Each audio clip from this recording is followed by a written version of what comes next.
어떤 사람이 여러분을 대체할 수 있다고 나선다면 여러분들은 용납하시겠습니까? 누군가 여러분의 자녀를 대체할 수 있다고 나서고 여러분을 대신해 은행에서 돈을 인출하고 직장에서 여러분들의 급여를 받아간다면 허용하시겠습니까? 어떤 사람이 여러분의 자리와 직분을 차지해 활동하고 여러분의 남편 또는 아내의 역할을 한다고 나선다면 얼씨구나 좋다라고 받아들이시겠습니까? 마지막으로 여러분이 쌓은 업적을 누군가 자신의 것이라고 여기고 이것을 사용하여서 여러분들을 대신해 많은 곳에서 활동한다면 여러분들은 방관적인 자세를 취하시겠습니까? 아마도 그럴 분은 한 분도 없으리라고 여겨집니다. 왜냐하면 그들은 내가 아닌 다른 사람이기 때문입니다. 만약 여러분을 사칭하여 활동하는 사람이 있다면 법적으로 고소할 것입니다. 그러므로 그 누구도 여러분들을 대체할 수 없고 대체해서도 안 될 것입니다. 누군가 여러분들을 대체할 수 없듯이 어떠한 누구도 하나님의 아들이시며 참된 구원자이신 예수 그리스도를 대체할 수 없습니다. 하나님은 예수 그리스도 이외에 다른 구원자를 주신 적이 없기 때문입니다. 예수님은 교회의 머리이십니다. 그러므로 돈도 지식도 명예도 권력도 직분도 그 어떠한 것도 예수 그리스도를 대신할 수 없습니다. 만약 교회가 예수 그리스도를 대신해 그 자리에 사람이나 무엇을 세운다면 하나님은 결코 용납하지 아니하실 것입니다. 왠지 아십니까? 그것은 우상이기 때문입니다. 교회가 우상을 숭배하는 그 순간부터 이방 종교와 다를 바 없는 공동체로 전락할 것입니다. 하나님은 건물과 인원만을 보시고 그 교회를 평가하시지 않습니다. 누구를 섬기고 있느냐를 보시고 평가하십니다. 화려한 건물이 하나님을 감동시키지 못합니다. 많은 교인 수도 하나님을 기쁘시게 하지 못합니다. 하나님이 보내신 예수 그리스도를 진심으로 신뢰하고 섬길 때 그 교회를 보시고 기뻐하시는 줄로 믿습니다. 오늘은 종교개혁의 5가지 원리 중 4번째로 오직 예수라는 주제를 다루고자 합니다. 왜 종교개혁자들은 오직 예수를 외쳤을까요? 당시 로마의 대명사는 화려함과 웅장함이었습니다. 겉으로 볼 때 가톨릭은 말할 수도 없고 겉으로 볼 때 가톨릭은 그 어느 것 하나 다른 거에 비해서 낮춰질 수 없는 건물의 역사를 가지고 있었습니다. 교회 안은 휘황찬란한 스테인 글라스와 예술품으로 아름다움을 뽐냈습니다. 그러나 그 아름다움에는 어둠의 그림자가 깃들어 있었습니다. 당시 로마 가톨릭은 교회의 머리이신 예수 그리스도를 대체해 다른 것들로 채워져 있었기 때문이었습니다. 로마 가톨릭은 베드로를 끌어들여서 그리스도의 대리자임을 자처하는 교황제를 선택했고, 세월이 지나면서 교황은 그리스도의 대리자가 아니라 그리스도를 대체한 교회의 머리 역할을 하려 들었습니다. 또한 성경에 무지하였던 교인들은 그리스도가 어떠한 분인지 잘 알지 못했습니다. 부활하여 승천하신 그리스도를 지극히 두렵고 거룩한 분일 뿐만 아니라 마지막 날에 정의의 칼을 들고 무서운 심판자로 나설 것이라는 생각을 하고 있었습니다. 그들은 그리스도를 감히 가까이 할 수 없는 존재로 여겼기 때문에 그리스도의 어머니 마리아를 중재자로 삼았고 그리스도께 나아가려 하였습니다. 한낱 육신의 어머니였던 마리아는 점점 하늘의 여왕으로 자리 잡게 되었고 숭배의 대상이 되기 시작했습니다. 사람들은 이제 마리아의 모친인 안나에게 자신들과 마리아 사이의 중재자가 되어달라고 호소하였습니다. 마리아 숭배는 안나 숭배로 이어지고 사람들은 수많은 성인들을 숭배하기 시작했습니다. 또한 그 성인들이 남긴 유물까지 숭배의 대상이 되었습니다. 그것이 은혜와 언덕을 베풀어 준다고 믿었기 때문입니다. 교회의 문제가 무엇인지를 발견한 종교 개혁가들은 그리스도를 대체하고 있는 모든 것들을 걷어치우고 오직 예수, 오직 그리스도를 외치며 개혁의 기치를 높였습니다.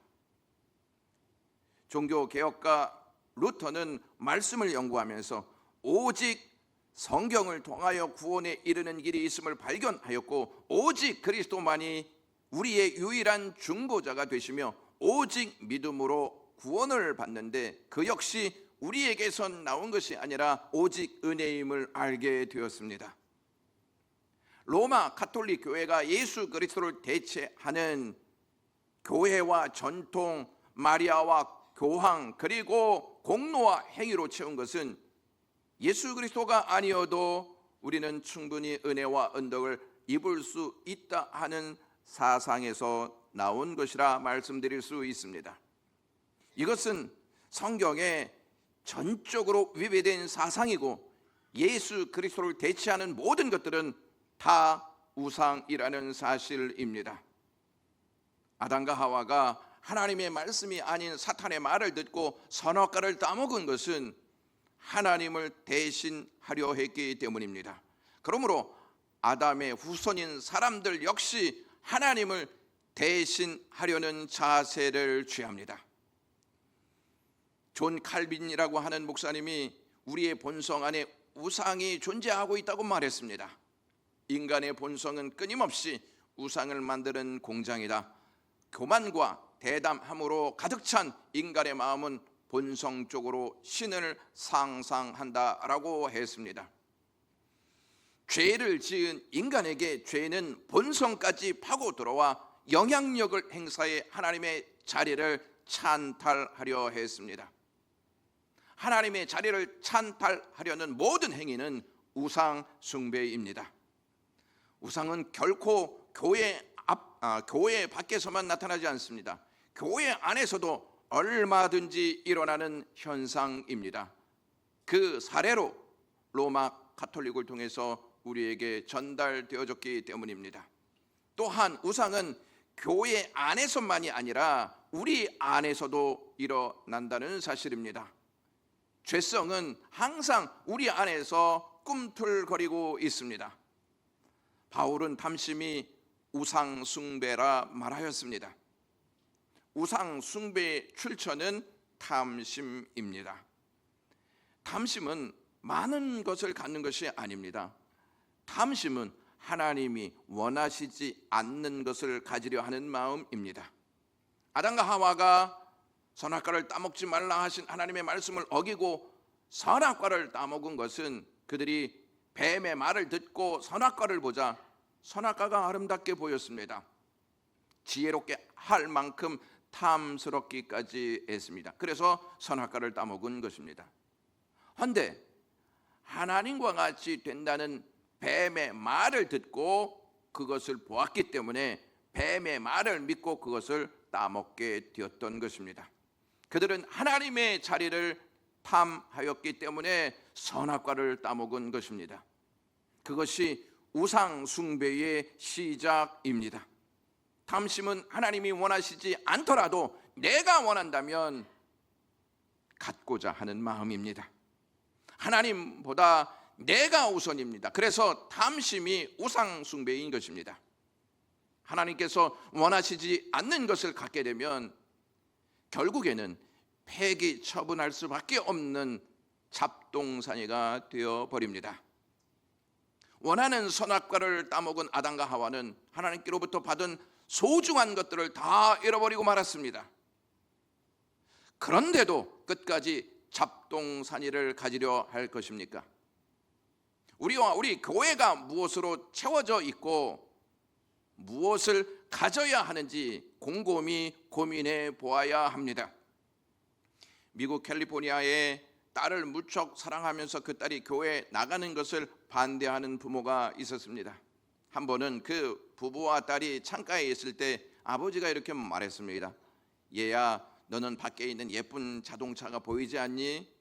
그렇게 말하자 딸은 예, 보입니다. 정말 예쁜 자동차입니다.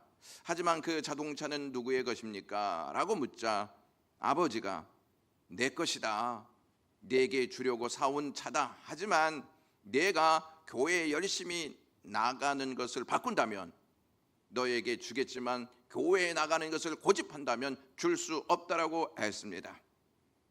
그 딸은 엄마 아빠 그 선물에 대하여 정말 감사합니다. 그러나 그 차는 부모님이 가지십시오. 저는 예수를 갖겠습니다 라고 말했습니다. 그 딸의 고백은 이런 것입니다. 자신은 예수 그리스도만으로 충분하고 그 어떠한 것도 자신이 사랑하는 예수 그리스도와 바꿀 수 없다는 것입니다. 딸의 고백을 들은 부부는 감동을 받아 예수 그리스도를 믿게 되었다고 합니다. 교회가 많이 가져야 세상이 감동할 것 같습니까?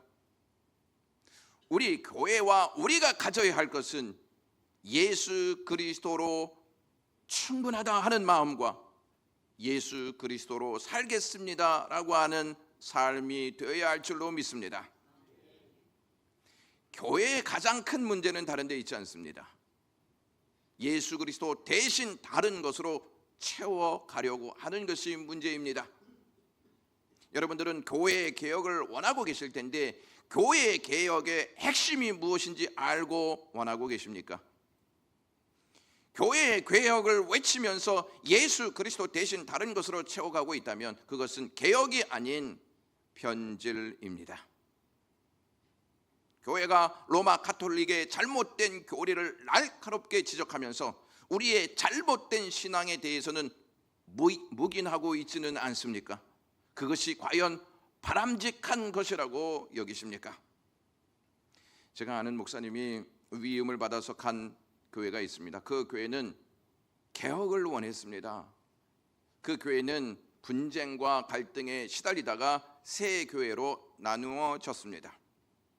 새 교회 중 제가 아는 목사님이 시무한 그 교회는 처음 세워진 교회였습니다. 그 교회에서 두 교회가 갈라지게 되었습니다. 그 교회에 남아있는 직분자들은 큰 자부심을 가지고 있었습니다. 자신들이 끝까지 교회에 남아 교회를 지키고 있다는 마음에서 자부심이 하늘을 찔렀습니다. 그러나 오히려 그분들 때문에 새로운 분들이 견디지 못하고 교회를 나갔고 그 전에 시무하였던 그 목사님은 스트레스를 받아 세상을 떠났다고 합니다. 남아있는 분들은 개혁의 대상에서 자신들을 제외시킨 채 그 대상을 환경적인 것과 교회 시스템에 두고 있었습니다.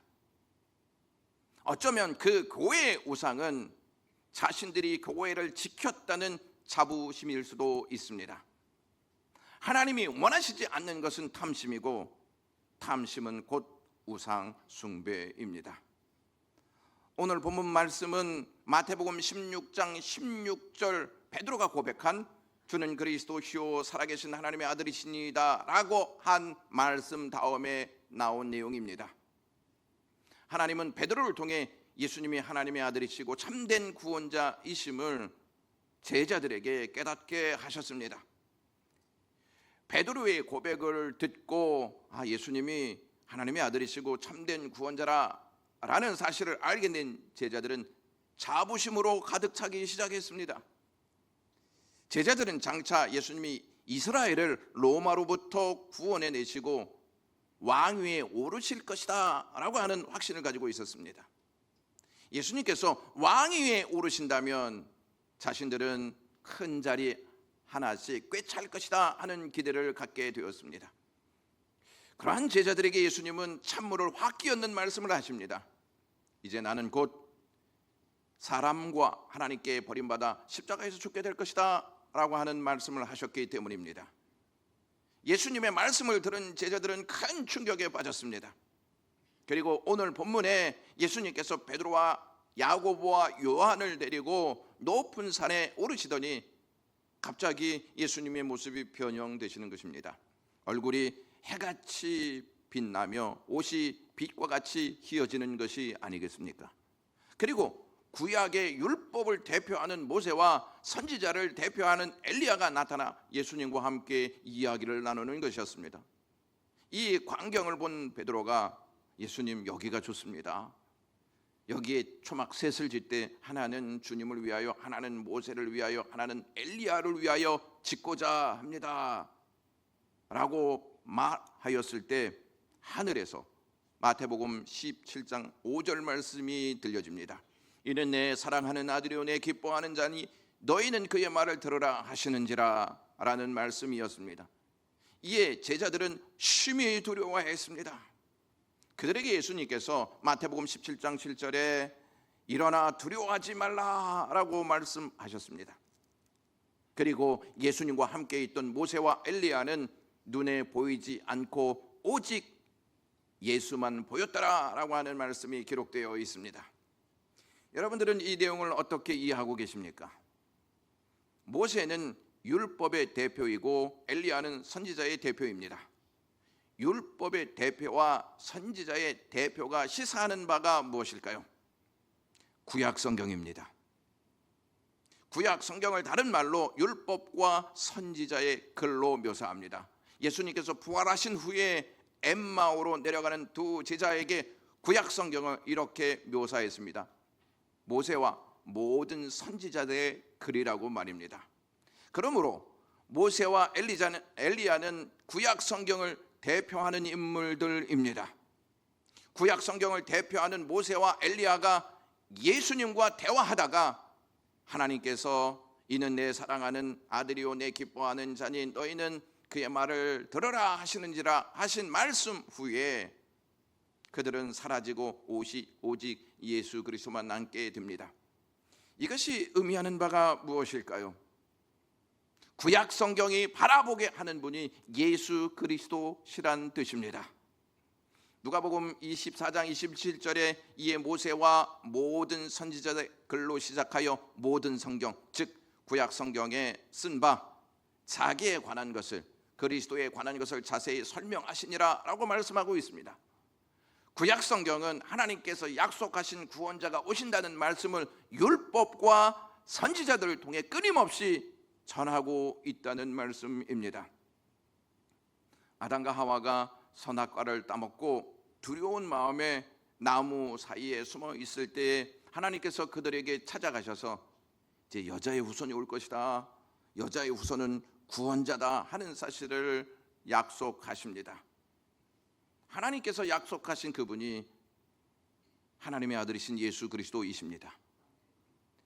창세기 5장에 보면 아담의 족보가 나오게 되는데 하나님은 왜 아담의 족보를 거기에 남기셨을까요? 단순히 역사적 인물들을 모아 놓기 위해서 그 목적으로 아담의 족보를 남기셨을까요? 자, 한번 보시면 아담은 사람이라는 뜻인데 생명이라는 뜻의 하와를 통해 얻었다는 가인과 헛되다라는 아벨을 낳게 됩니다. 가인은 최초의 살인자가 되어 동생 아벨을 돌로 쳐 죽여버립니다.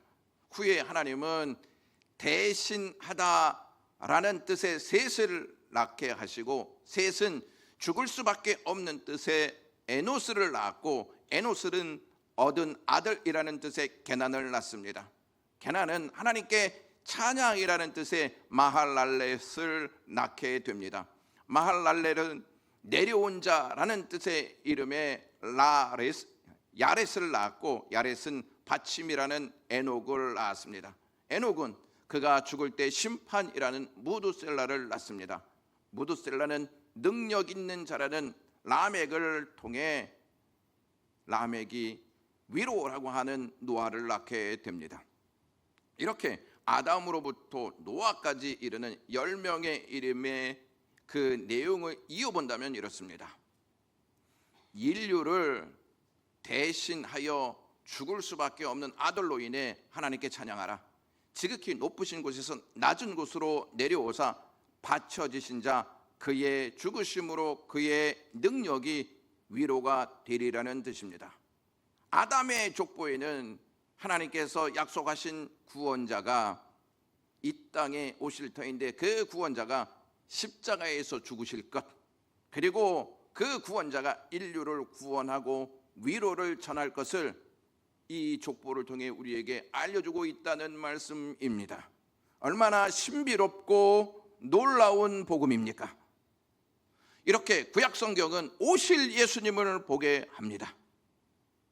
하나님께서 구약 성경에서 약속하신 구원자가 예수님이심을 마태복음 17장 5절을 통해 확증해 주십니다.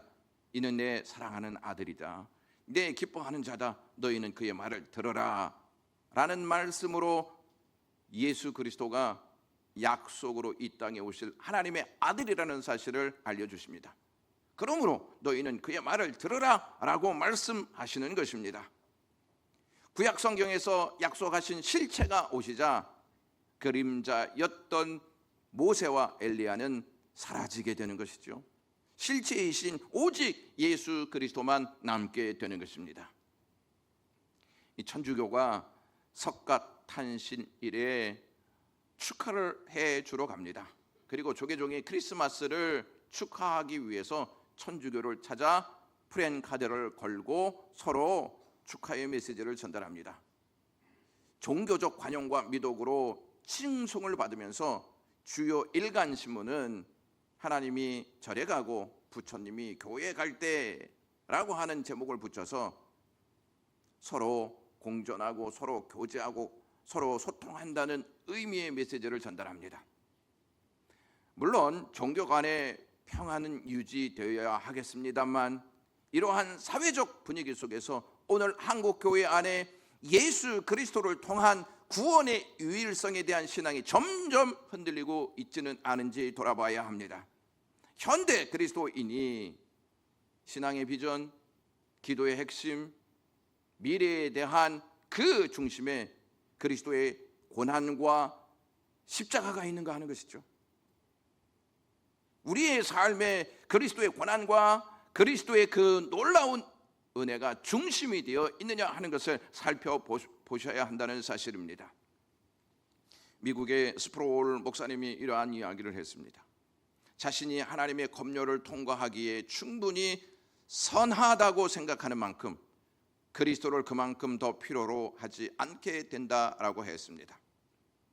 믿는 자들이 가장 위험한 태도가 무엇인지 아십니까? 그리스도를 더 필요로 하지 않는 태도입니다. 그리스도를 더 필요로 하지 않는 태도는 나는 공로가 있어, 나는 의가 있지, 나는 업적이 있어, 이것을 세워서 나는 충분히 선해, 그러니 나에게는 그리스도가 더 이상 필요 없어, 이렇게 생각하게 만든다는 것입니다. 미국 시카고에 큰 화재가 났던 일이 있었습니다. 이때 무디 전도자가 경영하는 성경학교와 예배당과 주택들이 모두 타서 없어지고 무디 전도자는 겨우 몸만 빠져나왔습니다. 화재 후에 어떠한 친구가 무디에게 찾아와서 이러한 질문을 합니다. 화재로 인해 모든 것이 타 버렸는데 얼마나 고생이 많습니까? 라고 했습니다. 그때 무디는 대답하기를, 나는 모든 것이 타 버렸지만 제일 귀한 보배는 타지 않고 간직하고 있습니다 라고 했습니다. 이 말을 들은 친구는 기뻐서 불행 중 다행입니다. 그런데 그 귀한 보배는 무엇입니까? 라고 다시 물었습니다. 그러자 무디 전도자는 그것은 내 마음속에 있는 예수님입니다 라고 말했습니다. 사람들이요, 성경책을 태울 수는 있습니다. 그러나 그 속에 있는 예수 그리스도는 태울 수 없습니다. 영광교회는 다른 것을 주목하다가 예수 그리스도를 향한 믿음마저 태우지 마시고 오직 예수만 보시면서 낙심과 근심과 불신을 태우는 믿음의 가족들 되시기 주님의 이름으로 간절히 축원합니다. 예수님이 어느 날 성전에 들어가셔서 사람들을 가르치고 계셨을 때 서기관들과 바리새인들이 씩씩거리면서 음행 중에 잡힌 여자를 끌고 와 가운데에 세우고 예수님께 모세의 율법을 들이대면서 이러한 여자는 돌로 쳐라 했으니 율법 율법대로 죽여야 마땅하지 않습니까? 라고 이 여인을 고발했습니다. 그러자 예수님께서 몸을 굽히사 손가락으로 땅에 무엇인가를 막 쓰십니다. 그리고 일어나서 말씀하시기를 너희 중에 죄 없는 자가 먼저 돌로 치라 라고 하셨습니다. 그리고 다시 몸을 굽혀 손가락으로 땅에 무엇인가를 쓰십니다. 예수님께서 땅에 쓴 글을 보고 사람들은 양심의 가책을 느끼고 어른으로부터 젊은이까지 다 떠나고 말았습니다. 예수님과 그 여자만 남게 되었습니다. 여기서 우리는 주목해 보아야 할 내용이 있습니다. 예수님께서 몸을 굽혀 손가락으로 땅에 무엇인가를 쓰셨다는 내용입니다. 이 내용이 시사하는 바가 무엇이냐는 것입니다. 구약 성경을 누구보다도 잘 알고 있었던 서기관과 바리새인들은 모세의 율법을 들이대면서 이 사람은 음란한 여자다라고 고발했습니다. 모세의 율법을 대표하는 것이 십계명입니다. 십계명은 어떻게 모세에게 전달됐는지 아십니까? 십계명은 모세가 썼을까요? 아니면 하나님께서 친히 쓰셨을까요? 그때 없으셔서 잘 모르시겠습니까? 출애굽기 31장 18절 말씀 다 같이 읽겠습니다. 증거판 둘을 모세에게 주시니 이는 돌판이요 하나님이 친히 쓰신 것이더라. 아멘. 하나님께서 친히 쓰셔서 주신 것이 십계명입니다.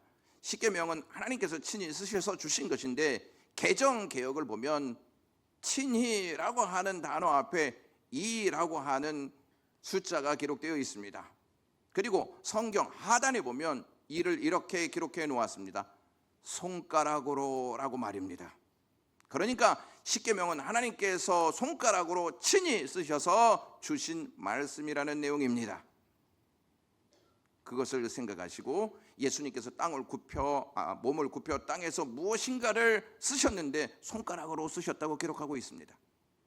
하나님께서 십계명을 손가락으로 쓰신 내용과 맞물려 있다는 것입니다. 음행한 여자는 고발당해 그들 가운데 부끄러운 모습으로 얼굴을 들지 못한 채 죽음을 기다리고 있었습니다. 그러한 여자를 위해서 십계명을 손가락으로 친히 쓰신 하나님께서 육신을 입고 이 땅에 오셔서 몸을 굽혀 친히 손가락으로 땅에 무엇인가를 쓰셨습니다. 예수 그리스도께서 보이신 이 행위로 여자는 죽을 고비를 넘깁니다. 우리는 이 말씀을 대할 때 큰 은혜를 받습니다. 그리고 죄를 지으면서도 이 내용을 보고 있노라면 안도의 한숨을 내쉽니다. 그런데 이 말씀을 대할 때 맨 마지막 부분을 패스하고 대할 때가 많이 있습니다. 이 사건의 마지막 내용은 둘만 남게 된 그 여인에게 예수님께서 야 이제 다 끝났다. 너는 살았으니 안심하고 돌아가서 앞으로 잘 살아라 이렇게 말씀하시지 않았습니다. 예수님께서 그녀를 정죄하지 아니하신다고 말씀하셨습니다. 예수님이 그 여인을 정죄하지 아니하신다고 말씀하신 그 내용은 이제 앞으로 네가 원하는 대로 살아라 하는 말씀일까요? 또 죄를 짓고 살아라 하시는 말씀일까요? 요한복음 8장 11절 말씀에 가서 다시는 죄를 범하지 말라라고 말씀하십니다. 다시는 죄를 범하지 말라 하신 말씀은 분명 죄를 지었다는 뜻이고 다시는 죄를 범하지 말라는 말씀은 엄중한 말씀입니다. 예수님의 말씀은 죄를 지은 자신이 어떠한 존재인지를 잊지 말고 살라는 것입니다. 자신이 죄인인지를 잊는 순간 자신이 원하는 삶을 살게 될 것입니다. 또한 용서받았다고 함부로 살지 말고 경각심을 갖고 은혜에 합당한 삶을 살라는 말씀입니다. 왜 이러한 말씀을 하고 계시는 것일까요? 그 여인은 다시 누구 앞에 서게 될 것입니까? 예수 그리스도 앞에 서게 되기 때문입니다. 여러분들은 예수님이 그녀를 거저 용서해 주신 것이라고 여기십니까? 예수님은 그녀를 용서해 주시는 대가로 하나님과 사람에게 버림받아 물과 피를 다 쏟으며 십자가에서 돌아가셨습니다. 음행한 여인은 예수님께서 십자가에 못 박혀 돌아가실 때 어떠한 마음이었을까요? 자신을 구원하시기 위해서 예수님께서 십자가에 달려 돌아가셨다는 사실을 깨닫고 평생 예수님께서 자신에게 하신 말씀, 다시는 죄를 범하지 말라 하시는 말씀을 가슴에 담고 살지 않았겠습니까? 그리고 부활하셨다는 소식을 듣고 예수님을 참된 구원자로 믿고 예수님이 땅에 쓰신 그 내용을 가슴에 새기고 살지 않았겠습니까? 그녀는 죽으신 예수님이 아닌 살아나신 예수님을 생각하며 장차 다시 만날 주님을 사모하면서 살지 않았겠습니까? 음행한 여인은 음란한 마음이 올라올 때마다 그녀는 자신이 어떻게 용서받았는지를 생각하면서 다시는 죄를 범하지 말라 하신 예수님의 말씀을 떠올리며 죄를 단호히 거부하지 않았겠습니까? 그리고 자신에게 찾아오신 주님이 하나님의 아들이시며 참된 구원자임을 알았기에 그녀의 삶은 자신이 원하는 삶이 아닌 주님이 원하는 삶을 살지 않았겠습니까? 아프리카 우지에서 어느 날 한 토인, 즉 그 땅에서 오래도록 사는 사람이 사소한 실수를 저지르는 바람에 추장의 노여움을 샀습니다. 추장은 화가 치밀어 올라 죄인을 사형시켜라 라고 명령했습니다. 이 사실을 안 선교사는 비싼 보화를 쌓아 가지고 가서 추장에게 주면서 죄인의 생명을 살려주시오라고 간청했습니다. 추장은 보기보다 완고하고 냉담했습니다. 저런 물건이 다 무슨 소용인가? 나는 상아나 금, 은, 노예 따위는 부럽지 않소. 그런 것들은 저쪽 부락에 가면 얼마든지 빼앗아 올 수 있소. 더구나 백인의 물건은 갖지 않겠소. 내가 오직 필요로 하는 것은 피요, 다른 것은 소용없소 라고 했습니다. 추장은 다시 부하에게 죄인을 죽여라 라고 명령했습니다. 화살이 시위에서 떨어지는 순간 선교사의 가슴에는 연민의 정이 가득하여 자신도 모르게 죄인 앞으로 가로막고는 자기가 화살을 맞았습니다. 순간 선교사는 쓰러졌다가 이내 몸을 일으켜 화살을 뽑아 땅에 던졌습니다. 선교사의 몸에서 피가 솟구쳤습니다. 그는 이러한 몸으로 추장에게 다가갔습니다. 자, 당신이 구하고 있는 피요, 받으시오 그것을, 그리고 그를 살려주시오 라고 했습니다. 선교사의 행동에 감동한 추장은 이렇게 이야기했습니다. 좋소, 당신은 당신의 피를 가지고 그를 샀소. 그는 당신의 것이오 라고 했습니다.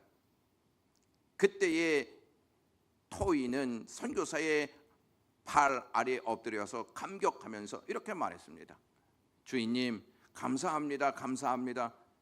주인님은 피로 저를 사셨습니다. 아무쪼록 오늘부터 어디를 가시든지 제가 모실 수 있도록 해 주십시오 라고 했습니다. 그 후 선교사가 가는 곳마다 그 토인이 그림자처럼 따라다녔습니다. 아무리 어렵고 힘든 일에도 결코 싫은 내색을 하지 않았습니다. 그 토인은 알았습니다.